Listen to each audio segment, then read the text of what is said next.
All right. We're back for another episode of the Bad Ideas podcast with Justin Bianchini. Justin, welcome. Thanks, Nick. Thanks for having me.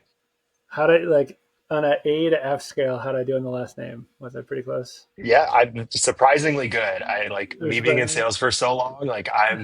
I'm used to having to get people's names right the first time, but most people butcher mine. So that was I'd give you an A on that one. An A. All right. We got a good grade. So, founder of Coachable AI. What is Coachable and how'd you get there? Yeah, absolutely. So we're a platform that helps sales teams ramp up faster and improve their performance. So we do that through AI role plays that sales teams can practice cold calls and discovery meetings with AI prospects that mirror what they, hear and what happens on their calls in the real world. We give them immediate feedback and coaching and provide those sales leaders with the tools and tips that they need to really coach their team to success. That's awesome. So, the tool is doing like kind of live coaching to folks, so a Yeah, manager doesn't have to do it. Yeah, exactly. So the rep hops on, the sales leader goes in, sets up kind of the personas of who we want to role play with. So you can choose, anything, any industry that you're selling into. You set those decision makers that you're typically talking to on your buying committee, and then sales rep jumps on and can run through a full discovery call or cold call back and forth with the AI. And then afterwards, we give them immediate feedback and coaching on performance. So whether or not they're using a specific sales methodology that they're want to be scored against, or the team has one that they're That's using on super their cool. own, we can build right against that. That is it automated or is it all kind of customized at this point? Like, are you uh guys setting it up or is it kind of self serve? Sorry. no, yeah, I mean, a mixable. So we one of the main criteria I had for building Coachable was wanted to make it as easy as possible to set up and make it as Mm. realistic as possible. I was so tired of going through these lengthy onboarding experiences where you get excited Demo, about a tool. yeah. Yeah, like you get excited about it, and then it's like, oh, it takes a month to build out, and then the excitement kind of dies down. So we always built it with that end user experience in mind. Wanted to make sure that it was easy to self-serve, and so we step in to help with some of the customizations, but most of it's done all on their own. I honestly think that long tail onboarding is part of the sales strategy for certain organizations like Salesforce. But like I think the hype is so high and the excitement's so high when you sign the deal and you have all the add-ons that it's almost beneficial for them to drag out the install so you kind of forget and also forget about these license fees you commit to for years and I was have going all to the say that's really renewals. what they want you to forget Yeah. about is like the terms you just signed and like the fees that you're paying. And I mean, I think there's a difference between that value in onboarding and just stretching it out just to stretch it out. I think a Yeah. lot of tools out there, like it's a necessity to onboard long because they weren't able to build it efficiently. I think transitioning really quickly from that onboarding step to account management and customer success is crucial, and you can get the same value and touch points out of it. Yeah. But definitely did not want that at Coachable AI.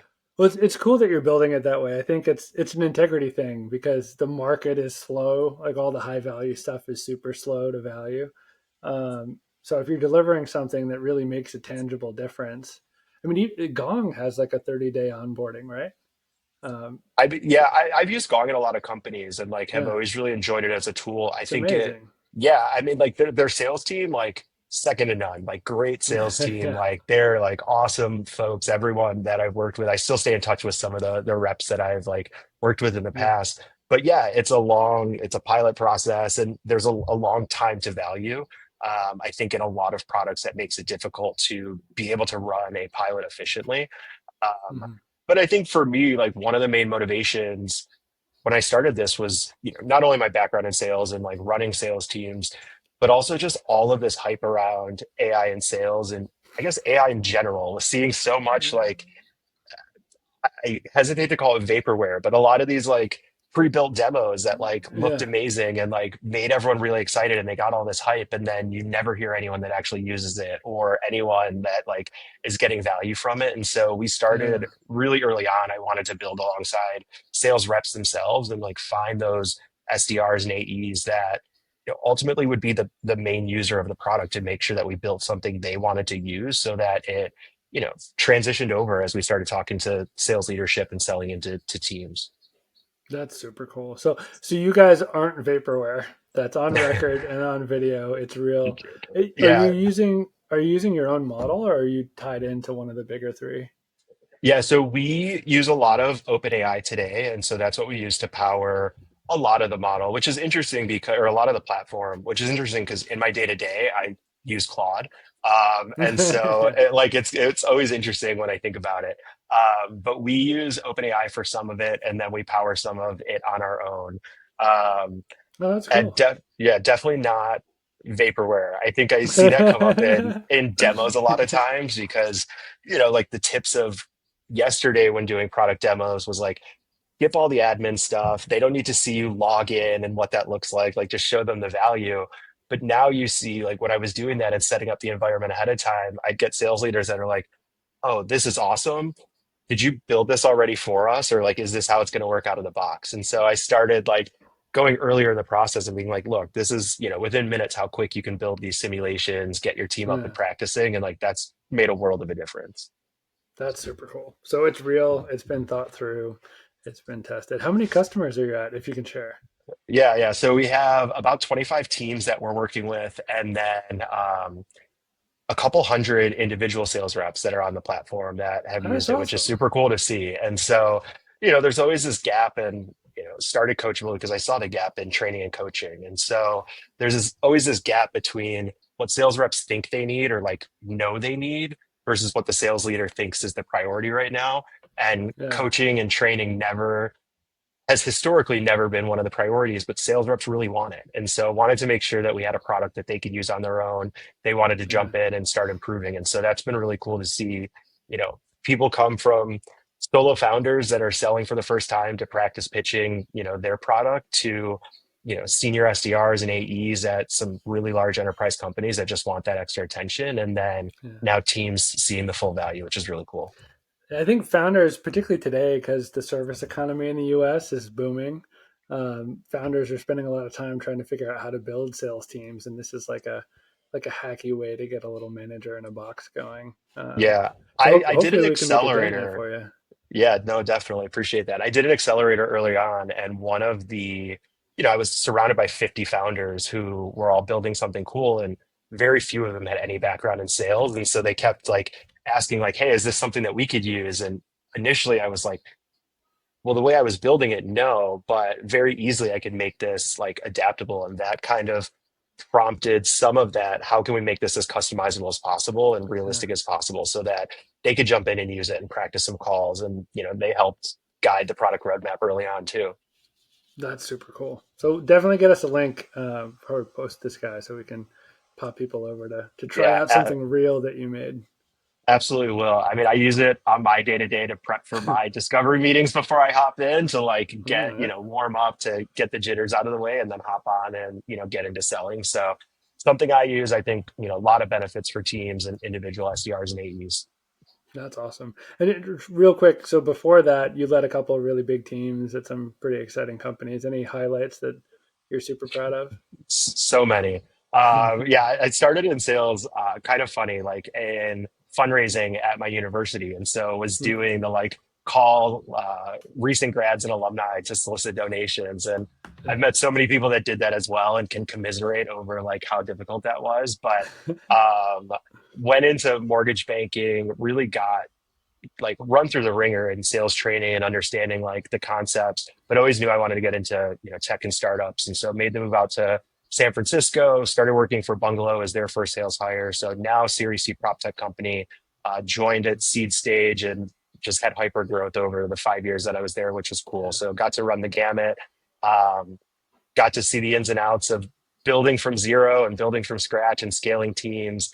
And then went over to Main Street, which is a Series B fintech company that just got acquired. So led their sales org over there, rebuilt from the ground up. And I mean, so many good memories and so many like cool stories to share. But we can save that for another time. Yeah, but awesome to hear that too. So you're building this from experience doing it at a pretty high level at a pretty fast paced environment. So folks know it's Yeah, not like just ideation, it's real. yeah, it, comes from, I mean, even a lot of the conversations we have internally about like features and products and like the, user journey comes from my background in running sales teams and being like, I would want it Mhm. this way and not this way. And so it's kind of cool to build for an industry and segment that I know so well.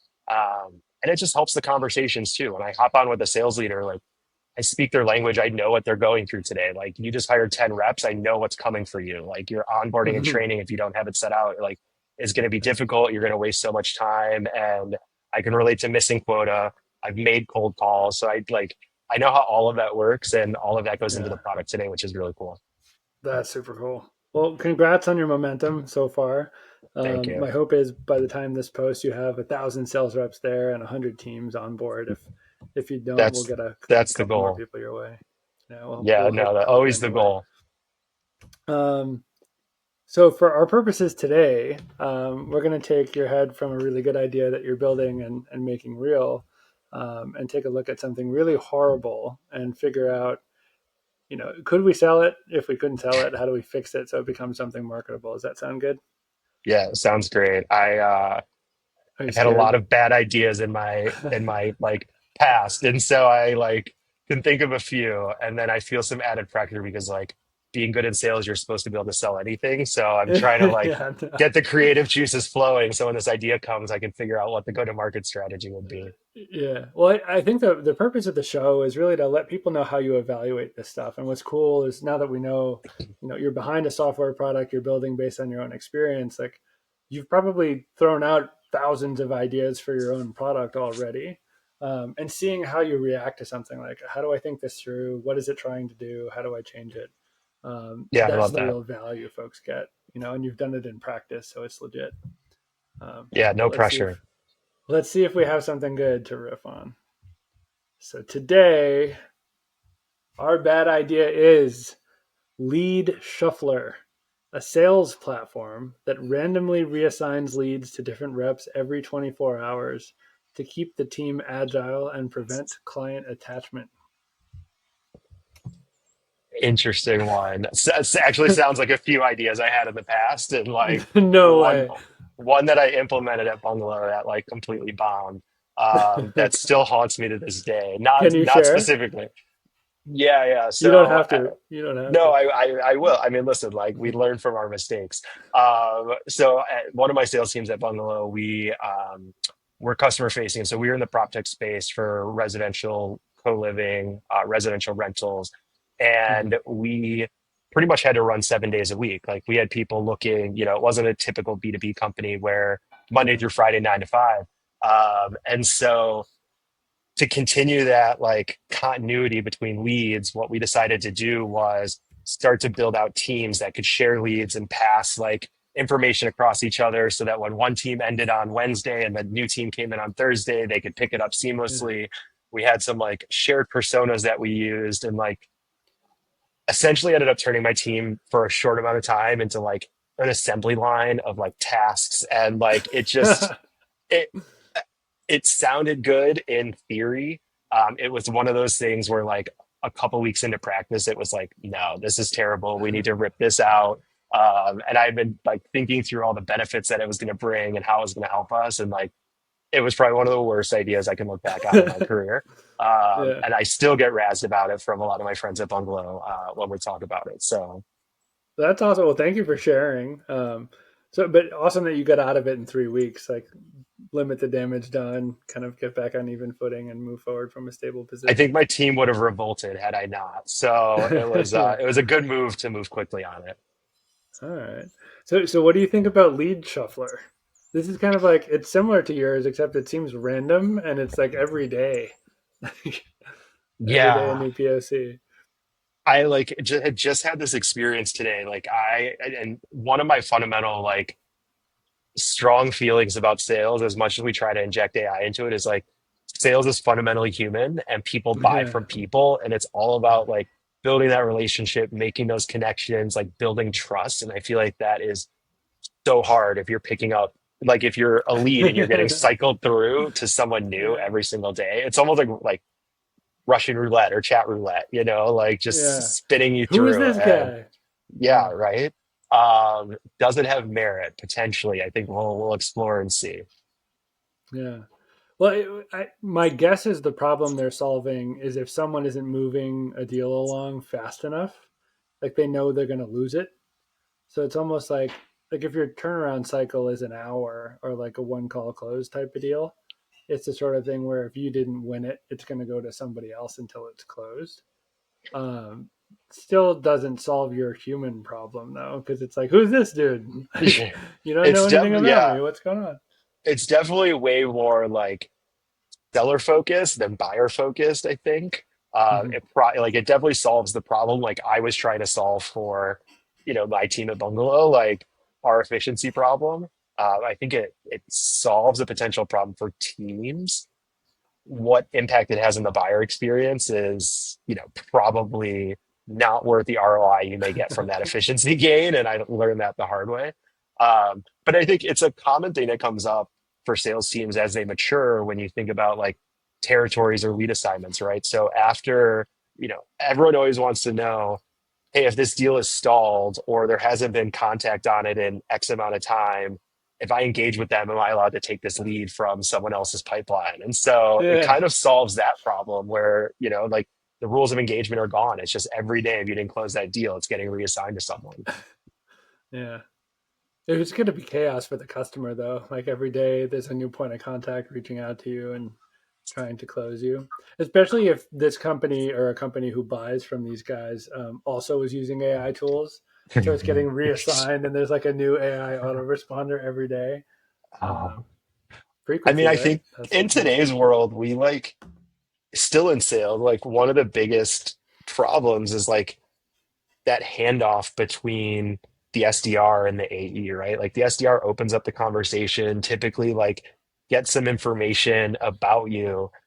And in theory, you want that information passed over to the AE so when they hop on the call, they have that. And like we haven't even nailed that in a one-on-one transition, let alone trying to pass that context across, like a new Yeah, person every single day.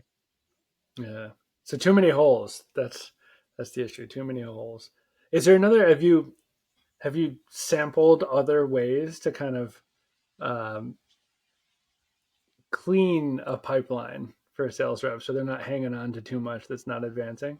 Like, is there a way to Oh do it? man. I mean, there's so many different like schools of thought here. I think it like starts with the CRM in general, right? Like you mentioned Hmm. Salesforce at the outset. Like that's what I know, that's what I've used. But Yeah, when you need a specific role just to be your like Salesforce administrator to like fix everything and set everything up, like that feels very complex for sales teams.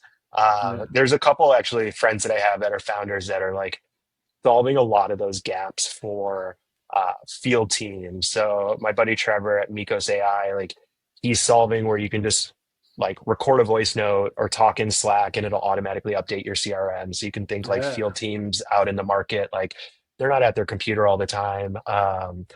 And so I think there's a lot of great attempts out there. I still don't think we've ever really nailed how a CRM should be used.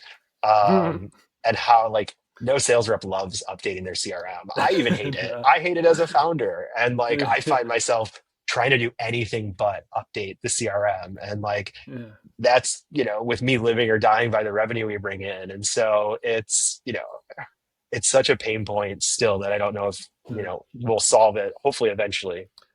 That's got to be something that AI actually can help with, though. Like dictating to something that can then go and update appropriately. It seems, at least Yeah. the AI that I interact with, is pretty good at organizing things and translating human thoughts into something really clear and organized. Yeah. So I there's mean, I something think that's there. the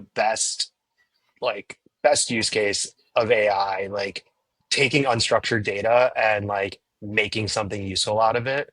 We Yeah. see that a lot at Coachable. Like we have a lot of insights that sales leaders have that are scattered everywhere, and they don't actually know how to like take those and do anything with them. It was something I ran into where it's like, okay, great. I know that this sales rep talks too much. I know if we talk about pricing for this amount of time, we win more deals. I know if this word is mentioned, but it's like, what do I do with all of that? And so wanted to Mhm. bring that into Coachable and provide those actionable insights. And I think that's really strong part of where AI can shine is like taking your random thoughts or like the things that you need and just dictating it and like structuring it in a way that can actually help you and benefit you. Mhm. But definitely not reassigning leads every 24 hours. Organizing data is good. Managing the data, not so good.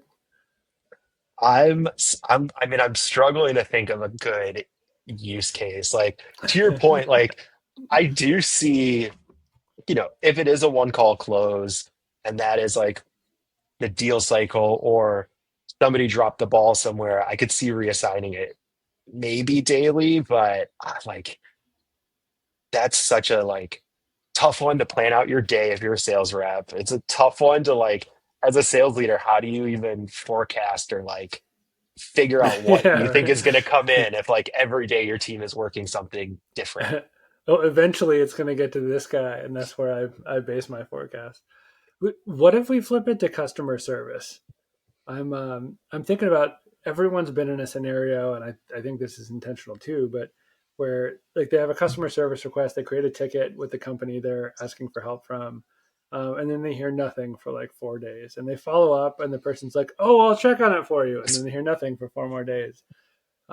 And again, I don't think companies are trying to piss off people, but I think they're making it difficult for folks to get to what they need, so it's not abused, which I think is reasonable. Like certain people, if they find out that you'll take their call, they'll call you every day, and that happens in Absolutely. service businesses too. Um, but what if you had something like this in a service scenario where like a high priority ticket comes in, and if it's not addressed in a day, it keeps jumping to new people who are like, "Hey, where is this? Can I help you? Here's a quick update I want to Yeah. see. I'm checking on it now." I mean, I Yeah, think a lot of the tools out there today handle that, right? Like I've used Zendesk yeah, in the past and a few others, and I think, what we've always done is at the end of the day, like unassign a lead or unassign a ticket, right? And so it mm, shouldn't always stick with Nick just because you're working that one. If, yeah, somebody replies the next morning and you're not on, like somebody should be able to grab that. Or if your queue is backed mm, up, and we used to face this at Bungalow, if the queue's backed up, somebody needs to jump in, whether it's a manager or whether it's another rep that like has their yeah. queue cleaned up. So I think it huge value potentially. Again, if you can pass that knowledge over, there's nothing more painstaking than I just think of like when you're calling, you know, anyone on the phone for support and they're like, "Oh, you need to talk to this department," after you've explained your story for the Yeah, last 10 minutes and then they trance you and you like none of that context carries over and then they ask for the yeah, story and they're like, "Oh, you need to talk to this department." It's like, can you send them the recording? I don't want to tell this story again. yeah. So I see that being like the potential gap, but I think from a like KPI standpoint, a service standpoint, like the quicker you can get a ticket resolved, like it just leaves goodwill with your customers, and they don't necessarily care Oh, who solved it for them as long as somebody does. all right, all right. So we're automating ticket follow up. Now we have something with bite on it. Um, Assuming it works, and we have a couple of case studies with companies that like they reduce the management cost to making sure the tickets are completed because it's auto assigning, and Yep. also increase productivity per service rep. So like the numbers all look good, the customers are happy. We want to take this to market. What do we do? Where does your mind go? I mean, my scrappy founder mindset immediately goes to like identify the high value companies that I think could benefit from this. So maybe they have a self-serve platform, but still somewhat complex. Maybe they talk about churn. Maybe they're posting on LinkedIn about churn. But what I'm doing, like I'm signing up for their self-serve trial. I'm going to find an issue I run into, submit a ticket, and see how long it takes. If it takes, Hmm. like a couple days to resolve, like that's my in to, VP of That's customer super smart. success or VP of customer support. It's like, hey, ran into this issue, took me 4 days to resolution. What's the impact that's having on your customers and like your renewal rate? That's great. And so, like, I'm not saying everyone should go spam, like, and create fake tickets or, like create fake No, but you're outreach like to doing QA see. for free. That's like super high value. I found an issue for you. You didn't have to pay me to do it, you Yeah. know. I think it's a differentiator in go to market today. I get a lot of like cold emails and cold DMs from like service-based businesses offering like development or, website design. And Yeah. most of the messages come across all the same.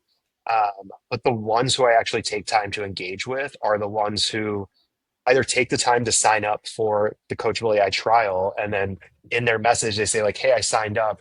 Here's something that we think we could make more efficiently. Have you thought about that?"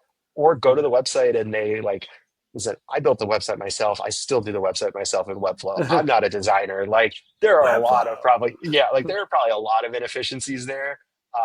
If you want to sell me web design services, there's so much low hanging fruit probably on the website that you could go there and just be like, hey, if I was redoing your website, I would do this or this. Like, is that top of mind for you? And like, as the founder, your website is almost like outside of your own, the face of your brand. And so, of course, you're prideful about it and it keeps me up at night. And so, taking that extra step to come back with here's something that's actually wrong or something that we could fix for you stands out when everyone's doing the same thing. And I think doing that to QA a product and like use that as your in, I think is key. Yeah, that's a huge. It's a tactic just that you took the extra step, which I think is crazy. But to your point earlier, so many people are just automating their outreach. They're like put in like the merge fields and send template to as many people as possible. Like there's almost more energy going into like increasing the size of your list than there is to like how you touch the people in the list, Yeah. I which is tell like nice. I talk to a lot of sales reps and leaders and like the bar is so low today for like good outreach. Like you don't have to do much to impress someone and stand out. Um, but I think when it comes to like go to market strategy for this, like, you're going to be up like for this kind of product, you're going to be up against the incumbents, right? So like you're selling a point solution against some of the large, like custom like CS providers that have been around. I think you need, a niche to break in and like that's the way I would do. Find that pain point and like go Hmm. after it, right? And expose it and Yeah. bring it to their attention. And like, or you find out that, hey, this company's actually really good on their ticket resolution time and like this product won't help them. And like I can deprioritize and not even worry about them. Yeah, I'm actually a fan of this company now because the Yep. system's so good. No, we can't help them at all. I want to ask you this stat I use a lot. There's 9 million apps in the mobile app store, like on Android or Google Play and iOS. Um, and most people can't name more than 50 of them. And my question, I'm going to relate this to business, but I think like the 50 not because they're the best apps in the store, because there's some crazy stuff out there. I think they're just the best at promoting themselves. Like they've figured out a way to build a user base, to retain that user base, to market themselves, to like maintain share of mind. Do you think the same is true in the business landscape from a sales standpoint, where like a company might not have the best product or the best software, but they have an amazing sales team that's out there and in front of you and marketed really well. So even though their product isn't the best one, it's doing the most volume because it's approached the right way. Do you think that holds water at all? 100%. I mean, I think, like I said, like sales is human. And what I've run into so many times on the buyer side is, I'll get on a sales call with someone and the vibe just isn't there. Like they jump right into trying to sell Yeah. me, and like it just doesn't feel like a natural conversation. And the problem with that today is your product may be the best on the market, but there are also 10 others that are doing something similar where Yeah. I can find someone who I feel is actually like understands my business, is invested in, my success and wants us to, be successful together. And like have that relationship with them and like that drives the buying decision I think so much more than just the best product. Mhm. And I think I can say this as a founder now and like I remember the early days of Coachable. Like the product was somewhat junky. Like it was not, like I built it myself, the first version to get people to use. And you still just command so much goodwill through those like human relationships where people are willing to give you a shot. They're willing to understand like, hey, this is buggy today, but like it won't be in 2 weeks or 2 months or whatever that timeline is. Um, and so I do think that that relationship aspect and having a really great sales team, which that can mean different things for, different sales leaders in different companies. I think that's still so key, for a lot of products out there. Yeah, the front end experience is critical and it's almost worth more than your actual end product. Um, I was thinking about do you know anything about cars? Are you interested in cars at all? Not too much, but I can give it a shot. But there was this. This is just me telling a story. I'm a super car geek. Anyone who's watched the show probably knows that. But um, everybody knows Tesla is like the big EV giant. But there was a French company. They're called Hopium, which is hilarious. And I forget what the name. They made a supercar that runs on hydrogen. So it's water, like water Yeah, vapor yeah. to electricity to the wheels, 500 horsepower, 700-mile range. Like it's a That's supercar with a super cool. 700 Yeah, yeah. mile range, no emission. Like amazing, amazing thing. Um, and they decommissioned the car and started manufacturing parts instead. It's like that would blow every Tesla out of the water by miles, Yeah. twice the range, twice the power. Like it's a non-factor, and you don't charge it. It's hydrogen. What was the reason Um, for decommissioning the car? Did it not work or no, the car worked fine. The concept worked fine. It was beautiful too. You can look it up. I'll put a link in the photo when we yeah. publish this too. It's the coolest thing ever. Um, but they couldn't bring it to market. They couldn't find a way around the whole like hydrogen stigma. When there's been hydrogen cars on the road for the last 15 years, it's not new technology. They just did it Yeah. better. So even though they had a better product, they didn't build the distribution network the way that like a Tesla did. The Tesla prioritizes really well. Like there's probably a lot of things they could do. I'm sure they have a 700 horsepower car that goes that far, but they figured out how to mass manufacture pretty decent electric vehicles and make it easy for people to buy them. Yeah. Um, Sales strategy that we were talking about. If you make it Yeah. accessible and consumable, it wins. I mean, distribution is key. I mean, I think most startups live or die by sales and distribution, right? And it's not easy. Like it is a grind every day, especially in the Mm. early days. Like not every like you see the great stories out there of like products that went from 0 to 10 million in 6 months. Like that is not the reality of it. People are telling you they have thousands of people on their wait list pre-product. Usually not the case. Like that is not the No, reality for 99% of founders out there. Like it is pure grind of figuring out like what is the distribution, and like it's hard. I like I said, our strategy early on was build alongside the sales reps who we know will use this, like get them to start sharing it in their networks. Like they all know other salespeople, and like we're going to use that to then push into the companies and talk to these sales leaders and say, hey, a couple of your reps are already using Coachable, and like that has been successful. Referrals obviously always like convert really well, but that's just as a founder really cool to see that somebody is willing to use your product and then go to bat to their sales leader and say, hey, you should look at this for the team. And like that's worked really well for us. Um, but it's a grind to figure out what that like distribution is. And you're constantly iterating and trying to figure out what, direction to go. yeah, such a company maker, and I feel like so many companies spend all their time talking about the product, and they're like, "If we just get the product right, if we build it, they will come." And it's like, no, they won't come. You'll get lost in the app store like the other 9 million apps. No, Um, it's very true. I mean, and you're right about like the apps in there. And I think the consumer world is completely different than the B2B world. And mhm. in the consumer world you're competing for attention, and in the B2B world you're competing for results. And I think I can name so many apps and think of so many apps, and maybe I can't even remember their names. I can just picture the like logo on my phone Yeah. where I downloaded it, just like didn't work, or I was able to do like one thing and hit a paywall, and I'm like, I'm not going to upgrade yet. I don't even know if I want this, and I just end up deleting the app.